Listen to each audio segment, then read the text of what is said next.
from St. John's Gospel. After Jesus had said this, he was deeply troubled and declared openly, "I'm telling you the truth. One of you is going to betray me." The disciples looked at one another, completely puzzled about whom he meant. One of the disciples, the one whom Jesus loved, was sitting next to Jesus. Simon Peter motioned to him and said, "Ask him who he is talking about." So that disciple moved closer to Jesus and asked, "Who is it, Lord?" Jesus answered, "I will dip some bread in the sauce and give it to him. He it is who will betray me." So he took the piece of bread, dipped it, and gave it to Judas, the son of Simon Iscariot. As soon as Judas took the bread, Satan entered into him. Jesus said to him, "Be quick about what you are doing." None of the others at the table understood why Jesus had said this to him. Since Judas was in charge of the money bag, some of the disciples thought that Jesus had told him to go and buy what was needed for the festival, or to give something to the poor. Judas accepted the bread and went out at once. It was night.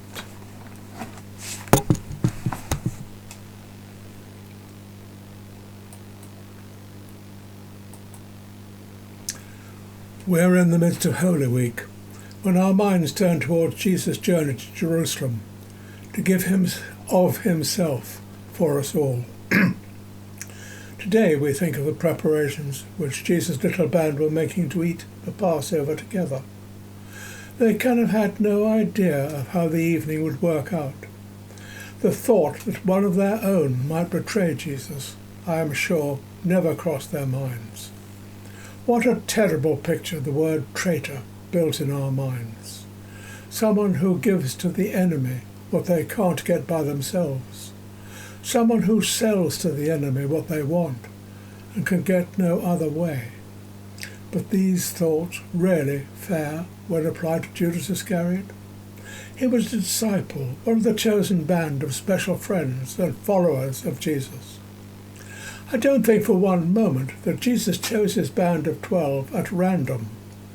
Jesus was able to look into the hearts of all, to assess the characters of each person, and foresee what they had to offer his ministry, whilst he was still with us, and, more importantly, after his ascension. He must have known what sort of a man Judas was, and if he was the devil personified, as so many think, would Jesus really have had him in this close-knit band of friends? Let us look a little further at the character of Judas. He was the treasurer of this group. He held what little money they had. John suggests that Judas was a thief, taking for his own use from the funds. If this were so, would Jesus have kept him amongst the disciples? Did money really matter to him? Was he so absorbed by the love of money, so blinded by the power of money, that he could no longer see the love of Jesus? Did he see this possibility of getting money by betraying Jesus as an end in itself? This hardly seems possible. How could he have spent some 3 years with Jesus, listening to his teaching, seeing the way Jesus led by love, and been unmoved by it? He cannot have been motivated solely by money. Could it have been jealousy? Jealousy is a very powerful emotion. Spending so much time together, the disciples must have got to know each other very well. Certainly, there would have been special relationships between 2 or 3 of the band, which excluded some of the others. Could he have been so disturbed by this specially close relationship which Jesus had with some of his disciples, this small inner group, which did not include Judas, that he was driven by a feeling that if he could not be close to Jesus, then no one else would be? This is possible. Or perhaps the motivation was ambitious. Judas was accepted as a nationalist who would do anything to free his country from the hated Roman occupiers. Was his purpose in following Jesus purely motivated by politics? Did he see in Jesus the possibility that he was the promised leader who would overthrow the Romans and lead the Jewish people to freedom, and at the same time, because of Judas' special relationship with Jesus, as a member of the chosen few, be given a powerful position in the new regiment? Was this an attempt to force Jesus' hand, to make him fulfill this wish and lead a successful rebellion against the Romans?